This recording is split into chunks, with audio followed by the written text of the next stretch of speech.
If they did listen to the weather forecast, they wouldn't take off all the roofs. Well, no, madam, that's not your legal complaint.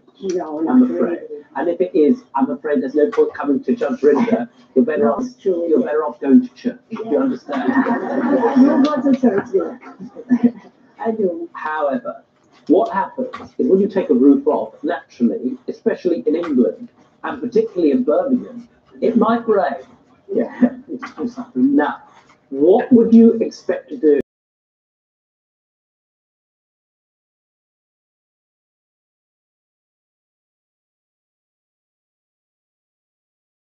You have to take the tiles off them. You can't just take them off and felt it. It's all got to come away. And it is a message. Yes, roofing is a message job. It doesn't matter how experienced you are, that it is a message job. And once you've taken it off, you then got to take your time to put it back on properly. The felt on battens. So it does take time. So if it's in the morning it's sunny, and in the afternoon it rains, you can't predict the weather. Do, as you go along, put some sort of tarpaulin or whatever in order to ensure that insofar as is humanly possible and what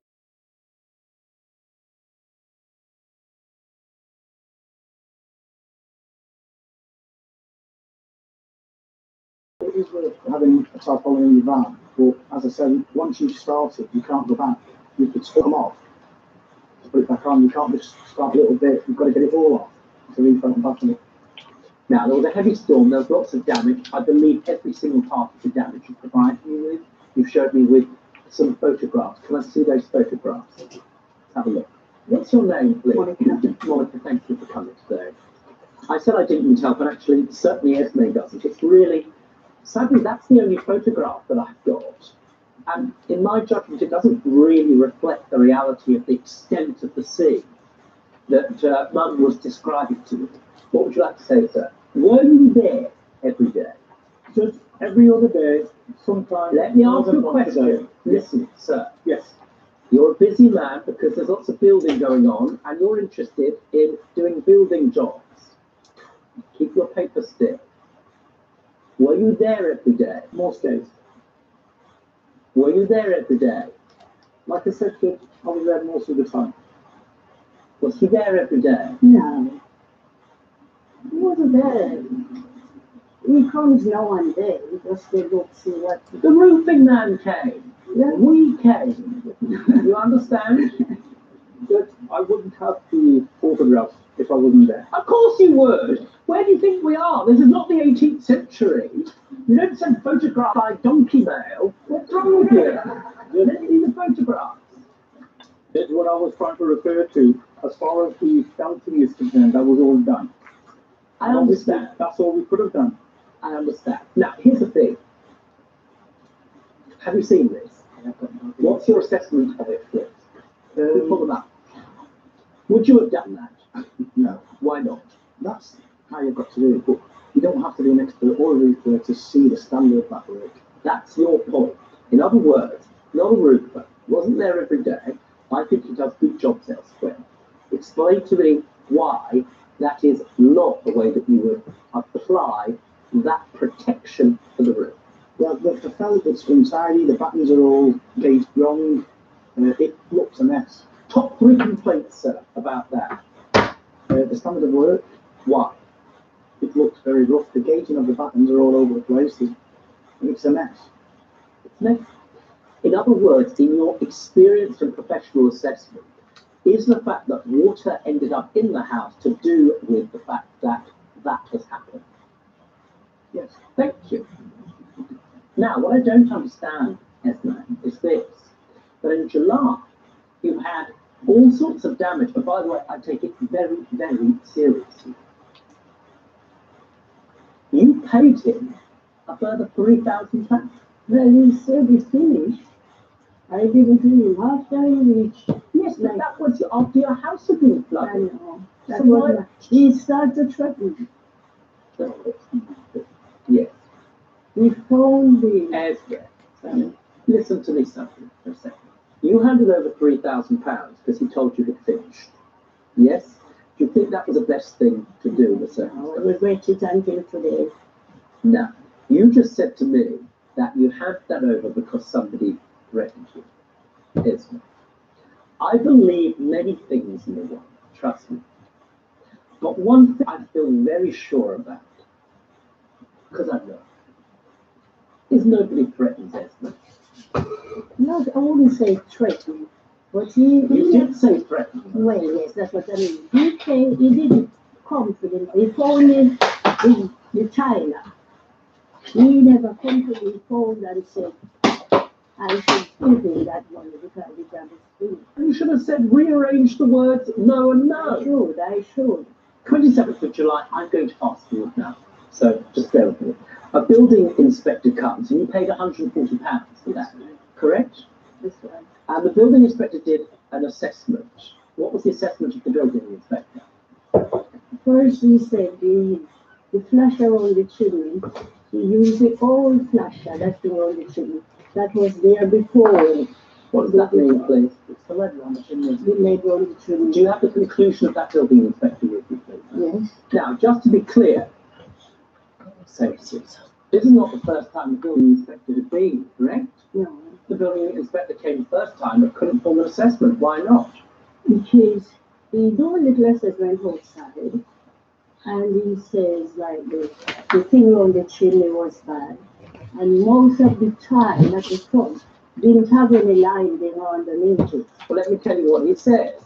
Access to the loft not accessible due to the old building materials, falling once the loft hatch has been lifted, etc. Problem with the hip irons.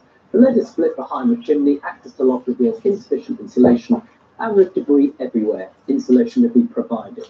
Jamie, sir, your view. Would you leave a job in that way? Absolutely not. How come that happened, please, sir?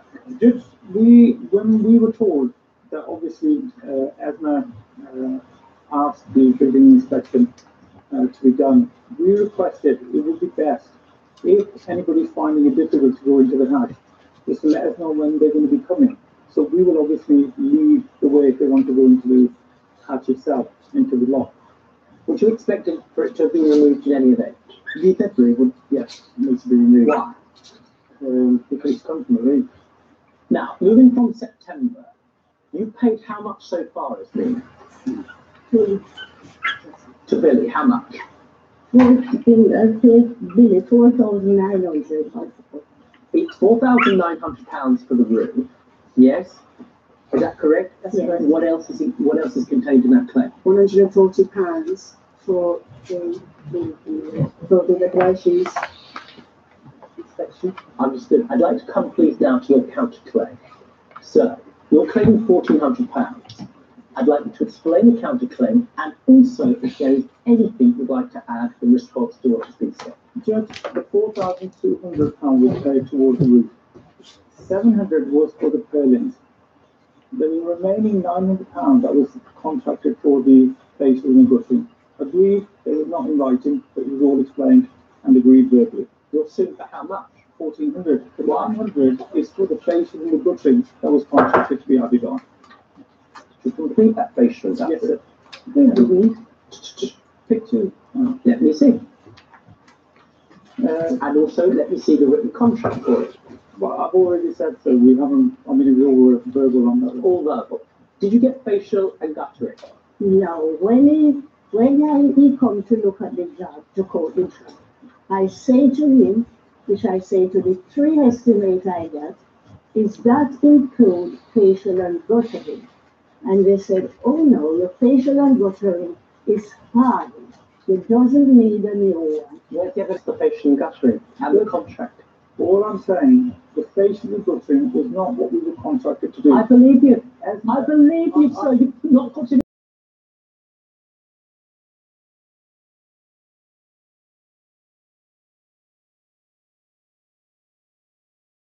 If that's a mistake, then we will obviously learn from that. Thank you. No conflict.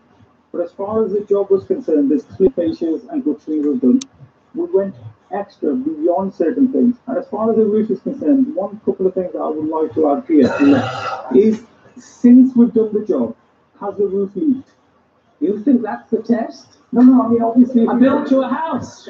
No, just, Has it fallen down? Lastly, but by no stretch of the imagination, leastly, Jamie, I need from you a general diagnostic, having seen all of the work, having seen photographs, having listened to the chronology of the case, having heard about the situation with the rain, what is your diagnosis about how this roof could or should be remedied, please? Me personally, I think it can't be saved. It's unrepairable. It needs to come off and be done properly. Thank you very much. Who's fighting? Esme, Billy, I've given you a roof. Esme, you employed Billy to do your roof. Billy is not a roofer. What he is a contractor. It's a perfectly reasonable thing to be, but roofers are specialists. And I know from my brilliant expert that I've got in court that they are real specialists and they spend years learning to do the craft. Now, it seems to me he may or may not have employed somebody who knew the craft, but he certainly isn't the right person to answer those questions. I am perfectly satisfied in the evidence that you provided me with on this occasion that the roof has been fitted to a standard below which I would expect a reasonably competent roofer. All of the evidence points to that direction. To that extent, you'd be entitled to extensive damages. I'm only, however, prepared in this case, because of the nature of the court maximum, to award you what you have lost. The total, therefore, that I'm able to grant in this case is £5,000. And this court grants you that award and awards you £5,000. Who's crying? Billy, one of the difficulties in this case is this. You're Sweetheart, don't cry. a number of contracts. Oh, It little is boy. essentially, especially where you're dealing with elderly clients, that where there's any additions to be made, where there's any changes to these contracts, where there's work that's being done by experts who are not you, that you get everything in writing. The reason you lost in this case is at least in part because you failed to do that. I hope whatever happens, you will learn from that as a contractor moving forward. The award of this case is £5,000. Thank you, sir. Thank you, madam. And Thank you, Jamie, sir. thank you for your advice. Thank you. Nina won her case and was awarded the full amount of her claim. Defendant Billy's counterclaim was dismissed. Let's find out how both parties felt about their day in court. I was just starting rubbish. That thing that you said they put in, I didn't know anything about it. You didn't tell me it was going to do that. So how could I? I'm not a roofer.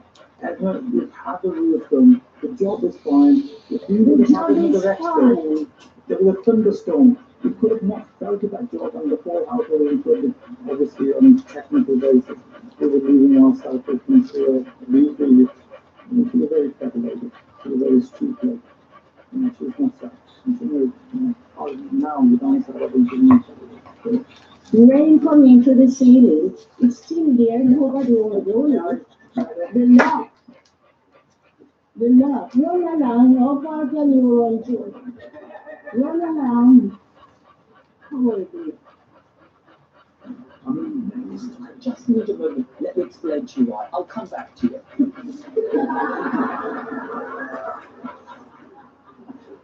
Gentlemen, that was a little contemporary dance. It was tour in my career. I was doing international cases in like war crimes, international terrorism, international fraud. Simon Clark's teeth.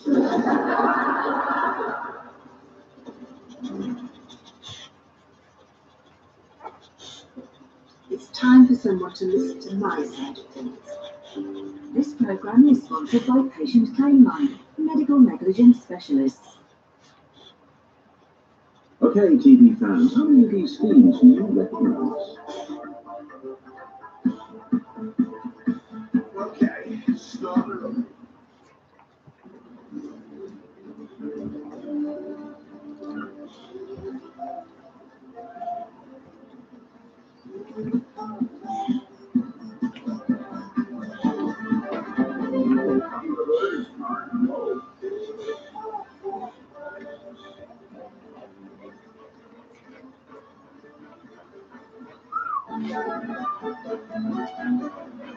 The nation's favourite TV for free.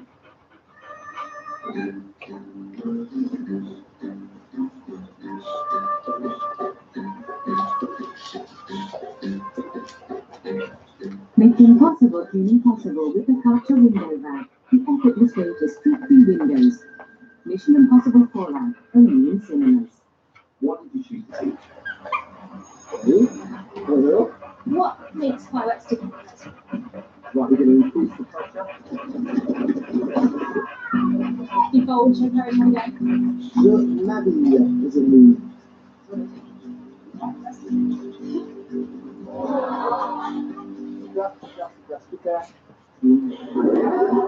In this electricity, you can get £26,000 tax-free to train, research, and architecture. We spend so much of our time indoors, in darkness or artificial light. It's not always as bright and airy as we might like, but small, simple changes can make a difference. By letting in natural daylight and fresh air, you can change your living room, your kitchen, your home, improve your life. Search Velux Extensions. Want your garden to bloom this summer?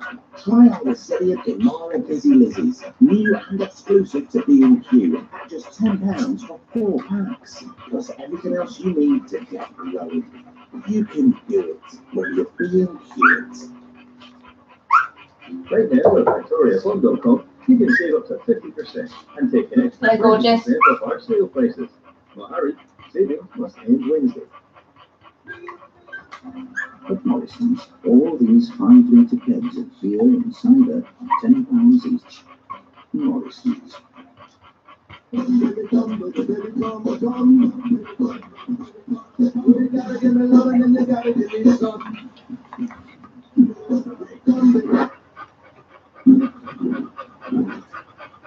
you imagine the fact IKEA will wonderfully every day?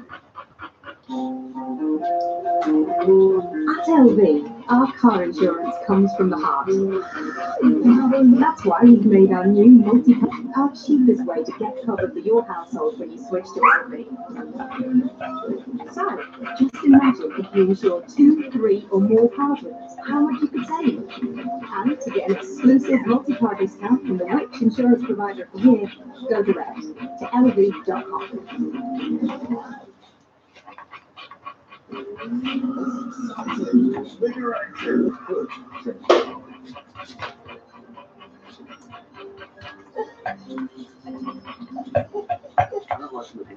Same seat, different driver. From the train, is that what you want, Saturday sweetie? 15 on ITV. It's time for someone to listen to my side of things. This program is sponsored by Patient Timeline, medical negligence specialists. This is Judge Winter. Waiting to hear your case. Are you a musician who hasn't been paid for music you've made? Perhaps you made videos and someone's using your work without your permission, or are you a model and haven't been paid for your photographs? Get in touch. I'm waiting to hear your case. If you're 18 or over and would like to be considered for the show, text the word judge plus your name to 63334. Text costs 25 pence plus 1 standard network rate message. Or call 090 11 22 3344. Calls cost 25 pence plus your network access charge. Or email judge@itv.com. Please note we are unable to consider claims that have been or are currently in court.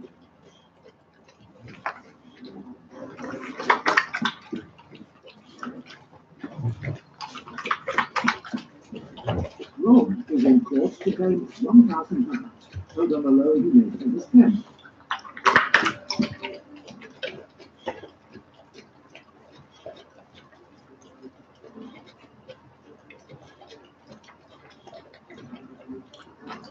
Defendant John says there was no deadline attached to the loan, therefore he knows nothing of this claim.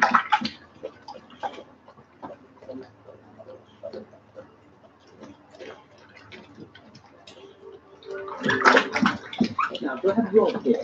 You do. What a splendid name. I'm John. Yes. Correct. Now, as I understand it, the two of you have an irrevocable penchant, love and obsession for George Orwell. Is that right, John? Well, we've got a passion for something. We all have a passion for something. What exactly are you interested in? There's a specific show that the two of you share where you met, in fact, and you like being in the audience. What show is it, Cliff? It's Big Brothers, Big Aside. Big Brother bit on the side. Now, I don't watch this programme, truly, but I understand people watch it. I suspect it's because of Davina Call, is that right? And I know she's since left. She's gone. Yes, Emma Willis has been in charge for a while. Emma's been being host and has been for so many years with Big Brother, and Ryan Clark Mill is the host of Big Now, Brother. I know, I once saw him and I had to go and see somebody because my retinas were ruined by the shine of his teeth. They've been downsized. They've been what? Downsized. You are personally aware of Ryan Clark Neal's teeth being downsized? He tells everybody it's his second set. It is what? Second set. His second set of teeth? Yes. I just need a moment. Let me explain to you why. I'll come back to you.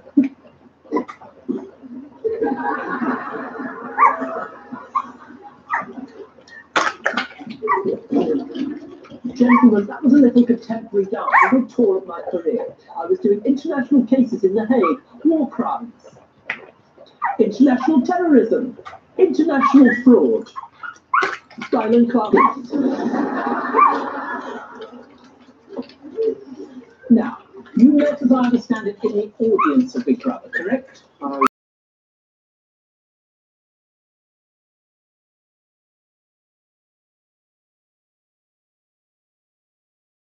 Travel to get to the studio?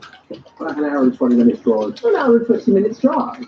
John, in your case, obsession is getting challenging because you come from further apart. How far do you come? I fly over from Belfast and then get a train from Luton to Helston. It's a long old way and it's a lot of expense, correct? It is indeed. Now, you are a hard working man. What do you do? I got my own barber shop. I understand. You work hard doing that, and the reality is you're not a billionaire, correct? Correct. And so you spend whatever extra cash you have getting there. And as I understand it, that can be rather upsetting, not just to you, to your partner, correct? Right. In fact, as I understand it, you've got, is it Craig who you're, Indeed. and Craig's given me a statement. And in addition to the claim, which I'll come to in seconds, he says, John is obsessed with the show and with a lot of money on everything surrounding it. He's a fanatic. Would you agree? Very much so. You are. Last year, it was every week or other week. It does get too much, and it even came between us last year. John was going to the show all the time and prioritising it over our relationship. We even split up over this, and I gave John an ultimatum. Do you know what the ultimatum was? Yeah. What was the ultimatum? Give up his brother or no relationship. What did you choose? Well, I still go with Big Brother. I sort of, I divorce off, you know, but it's not just Big Brother and friends, it's the people and friends that matter, because we are like a family. You know, we're a good bunch of people. You form a community, correct? Yes. And there are people in that community, I get it, who the public know, you enjoy, you get very invested in the show. It's a hobby like anything else, correct? It's like some of these songs people are passionate about it. I understand, well, not the football part. I get it completely. Here's the problem. It's very expensive getting from Belfast, and there's the two of you. There was a time in which you had a discussion with John about how on earth he was going to get there because it's very expensive. What discussion did you have? It came to light that, obviously, John had been frivolous, and it just came to light that John had overspent, and he was struggling. And Carry on. me being the sort of person that I am, What sort of person are you? I'll give you the shirt off my back. It's a big shirt, but I'll give you the shirt off my back. It's quite all right, sir. If I wanted to buy a pink Camp 10, I would buy one. You wouldn't have to, because you could have the shirt off my back. Very nice, very nice. There it is. Oh, look, you're wearing it twice. No, that's an even bigger one. Good girl. All right, sweetie. What happened to the contract? We were trying to do the Big Brother voice. You see? Considering you said you've never watched it, that's a good point. Can't argue. I knew somebody in the first series, actually. Melanie, her name is. She has a job now. Fine. It's time for you to get justice. Nonsense wrong. This program is sponsored by Patient Claim Line, medical negligence specialists.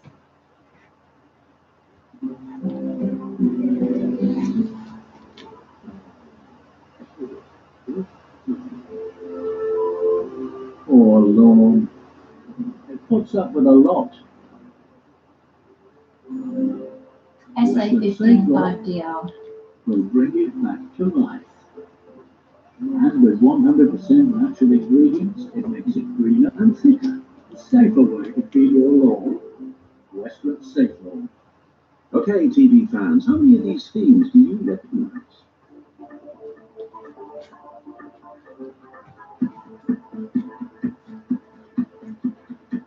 Okay, start her up.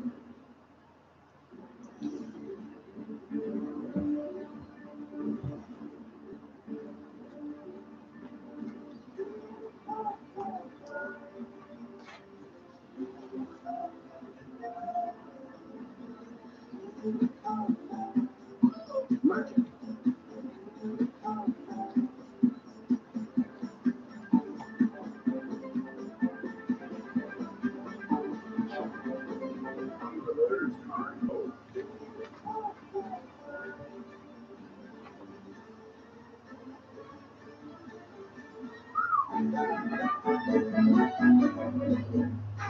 The nation's favorite TV for free. Pollutants can build up indoors, gases, allergens, and particles. So nurses purifying fans use sensors to detect them. We can capture them inside sealed HEPA and carbon filters to clean the air. Then air multiplier technology projects 290 liters of air per second, purifying the whole room and cooling the inside. What did you choose to teach? How are we doing this morning? Je me réveille. You may begin now. Question is just going to have to be really brave. No, almost. There's a sneaky little multiplier sign. I know that you can do it. Excellent, Richard. That's what I choose. You could get £26,000 tax-free to train. Search Apply to Teach. Save £100 on this Lighten HP laptop. Perfect for browsing and social networking. With a terabyte of storage, only $249. Get this brilliant HP Envy all-in-one wireless printer. Better than half price. It's only £45. With 5 months of HD instant ink thrown in. A Curry's PC will help you get it right.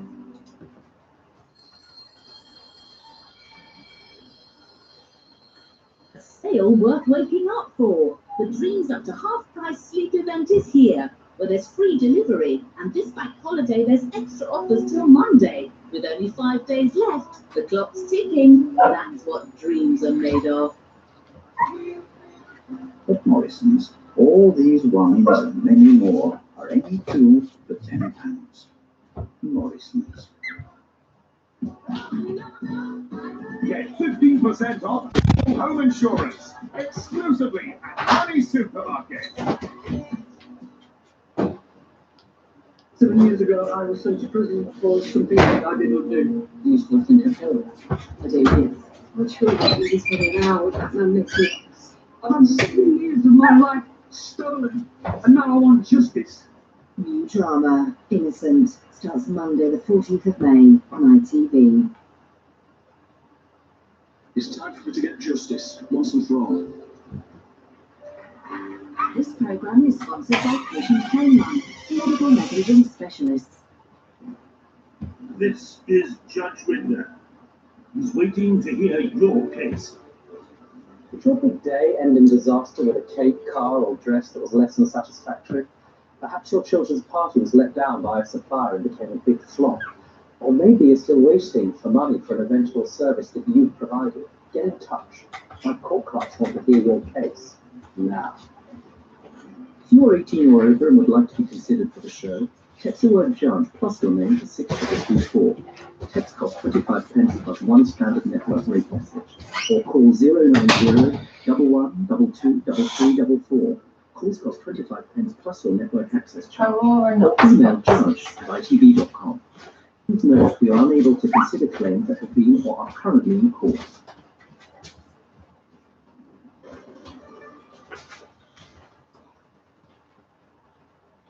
Rob is in court to claim £1,000 owed on a loan he made to his friend.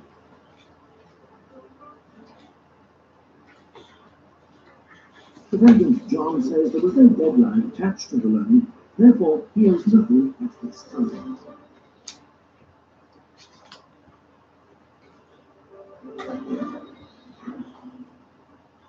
I was not struggling. I had a cash flow problem because of the problems Craig and I were having. I have saved up quite a bit of money and to book a holiday to go to New York. Who was saving up money to go to? I did. Yes, you understand. That was struggling. In other words, I'm talking to. Listen. You have a choice with money. You can't spend it twice and it doesn't go on trees. You understand? Yes. The point was, you had an opportunity, a choice. Either you're going to spend it going to New York, which you're saving up for, or to spend it on what I'm going to call, I don't think it's in any dispute, your obsession of going to Big Brother, correct? The holiday.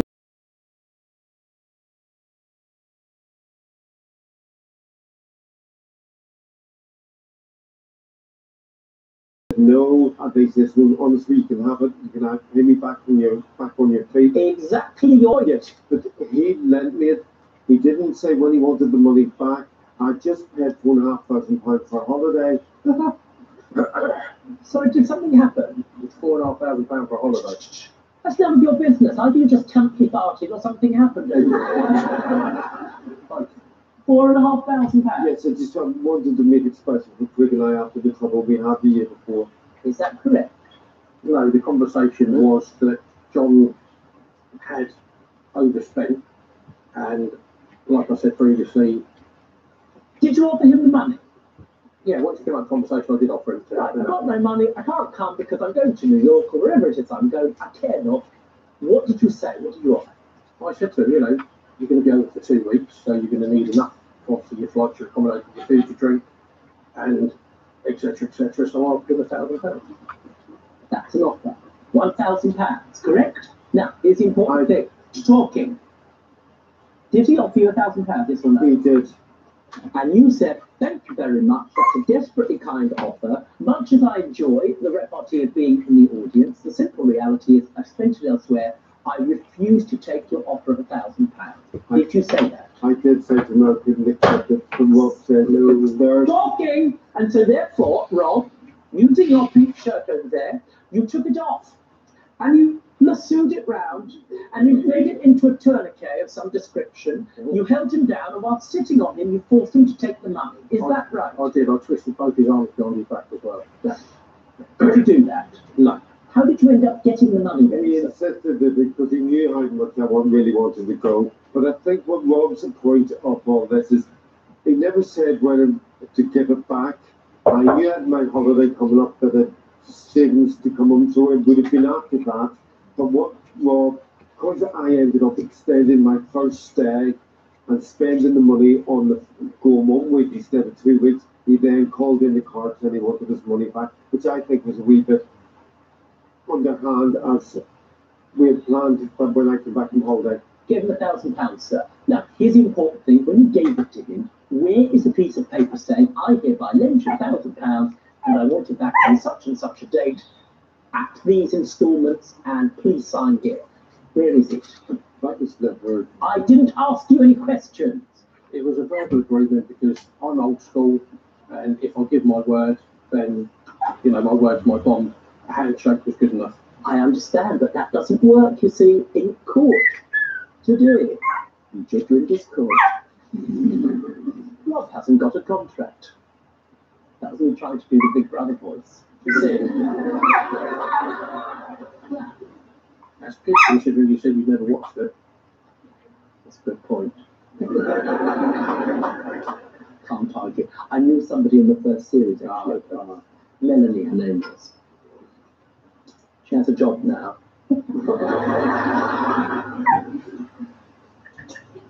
True, actually.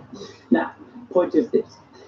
You didn't put anything in writing. Your word is your bond. You do not, by any stretch of the imagination, deny taking the £1,000.